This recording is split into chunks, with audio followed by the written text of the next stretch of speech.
So we're gonna start off with one of my old school patterns. It's kind of a rendition from the buzzball, from Fontaine's buzzball that was created up on the Missouri River. I was up there a bunch of years ago, 2002 or so, and we were fishing that fly, and you couldn't see it very well. So I went home that night and I put a wing on it, and then I put a trailing shuck on it and changed it up just a little bit, and kind of came up with my version of the buzzball, which we call the Comparabuzz. It has a comparadun wing, and you can tie that wing with elk hair, natural elk hair. You can also use widow's web. That's light tan. I also use white widow's web right there. That works well. It's kind of a super easy wing to see in all light conditions. A buddy of mine calls that a geezer pleaser wing. For all the old guys and gals who can't see that well, it works really well for me too. I love seeing the fly all the time, especially guiding and whatnot. So we're going to start off tying that fly. We're going to use a size 16 today. I'm going to use MFC model 7000. You can also use a Tiemco 100. You can use a Firehole stick 419. It's kind of a sexy hook from the guys up in Bozeman. So like I said, it's a size 16 we'll start with. I'm going to use black thread on this one, 8/0 uni thread. So we'll thread that hook, go back towards the end there, clip that short. Trailing shuck material, sparkle yarn. This stuff's great, right? I use a little bit. I don't use a big whole hunk. Kind of tease off a little bit of a hunk. I like to keep this kind of long when I first tie it in. That way if I want to tie it or cut it and get it shorter, I can. So we'll tie that in. I use the pinch method for that. Just pinch the material, get it in place, lock it down with a few turns of thread, come off the back, and keep it long. Keep it about the length of the hook shank. You know, trailing shucks, if you've ever seen them on the water, they kind of extend out past the body of the fly or the insect. So then we're going to take a grizzly hackle. I size this. I just kind of wrap it around the hook. I want it to stick about 1/4 inch, 1/8 of an inch past the hook. So we'll tie that in. Again, the pinch method works well, or you can just peel back the barbs and lay it right next to the hook. Tie that in. Then we're going to use a brown hackle from Whiting. You know, there's the brown hackle. That's a 100 pack.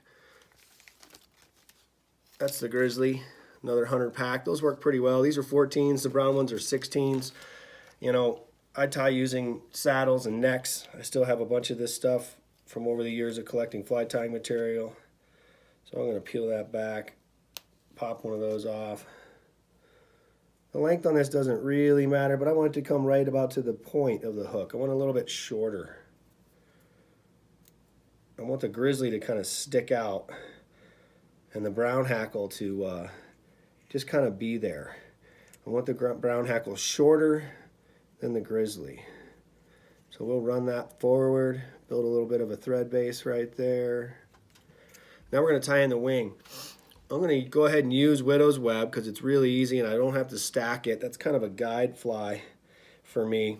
I do like using the elk hair. It's a classy look, the elk hair for sure. And maybe we'll tie one of those here in a minute. But when I'm really cranking these out for guide trips, I use widow's web. So again, pinch method. Going to come up towards that eye of the hook, pinch it in, lock it down, come back. Trim that real close.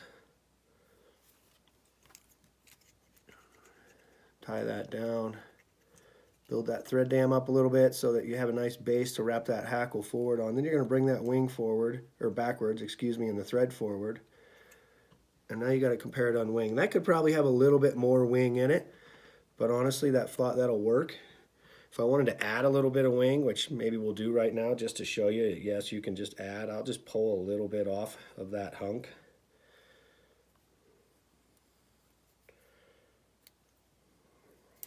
I was tying smaller flies earlier, hence the less material for that. So I'm going to tie that in, tie it down.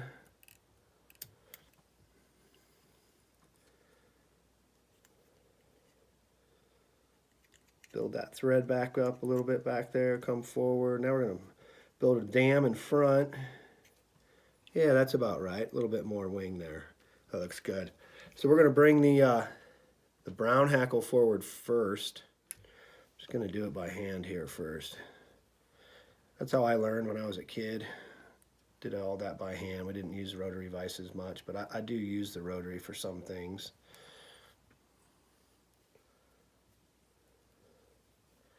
Couple turns in front, and then we're going to tie that off.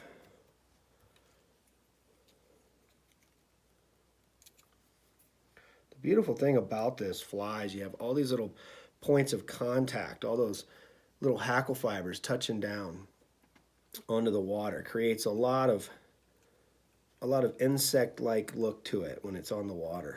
I'm going to wrap that grizzly forward. You can wrap that a little bit thicker if you want. I started using this fly on the Missouri. Then I started using it on the Madison, Firehole, Henry's Fork for Caddis. It's a great fly. It floats well. Doesn't hold a lot of water either. So you can dry this fly off pretty easily and keep using it throughout the day. It'll hold up. It's fairly durable. It's a hackle dry fly, so you do have to be careful a little bit with that. Fish teeth will beat that up. So we're going to whip finish. A number of years ago, I took this fly down to Argentina. It was at Teca. And there was a mayfly coming off. It was kind of a mahogany-like mayfly, about this size. And it was a really windy day and was having trouble, you know, seeing flies and whatnot. So I put this on and had one of the most banner days I've ever had dry fly fishing anywhere in the world. So I'm going to take my scissors and go right to the bend of the hook and cut that.